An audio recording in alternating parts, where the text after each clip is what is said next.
Sebanyak 14 kasus tindak kejahatan berhasil diungkap oleh Polres Pekalongan selama bulan Januari 2025.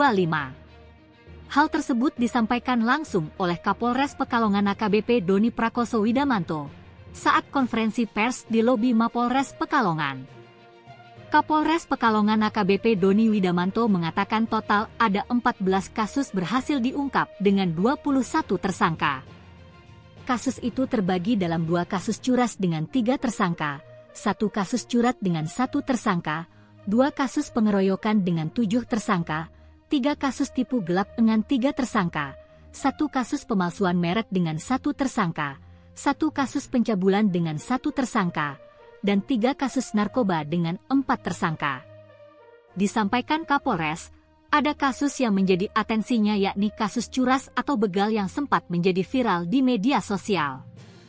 Kasus terungkap karena dari korban bercerita melalui medsos. Itu terkait dengan kejadian curas ataupun begal yang saat itu saya malah mendapatkan atau tahu laporannya itu via media sosial. Ini saya menghimbau kepada masyarakat bahwa kita pihak kepolisian, terutama Polres Pekalongan, kita selalu siap, kita selalu siaga apabila diperlukan oleh masyarakat untuk yang mengalami tindak pidana. Ya, silakan dilaporkan, kita terbuka, kita sudah ada nomor aduannya juga. Ya, jadi tidak berarti ataupun bukan berarti bahwa harus diviralkan dulu.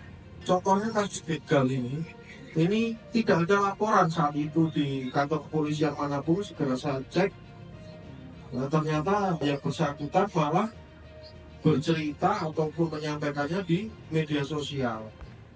Aparat Polres kemudian mendatangi korban untuk mencari dan melakukan olah TKP hingga akhirnya pelaku berhasil ditangkap. Terkait dengan kejadian itu, Kapolres Pekalongan menghimbau kepada warga masyarakat untuk bisa menghubungi kantor kepolisian terdekat apabila mengalami kesulitan ataupun masalah. Dalam kesempatan itu, Kapolres juga memaparkan terkait dengan kasus penipuan, di mana seorang perempuan berinisial K alias Aseh, warga Desa Wonorejo, Kecamatan Wonopringgo dengan melakukan penipuan terhadap korbannya dengan modus meminta sejumlah uang untuk syarat pengobatan, menghilangkan dampak buruk ilmu dan membentengi dari santet.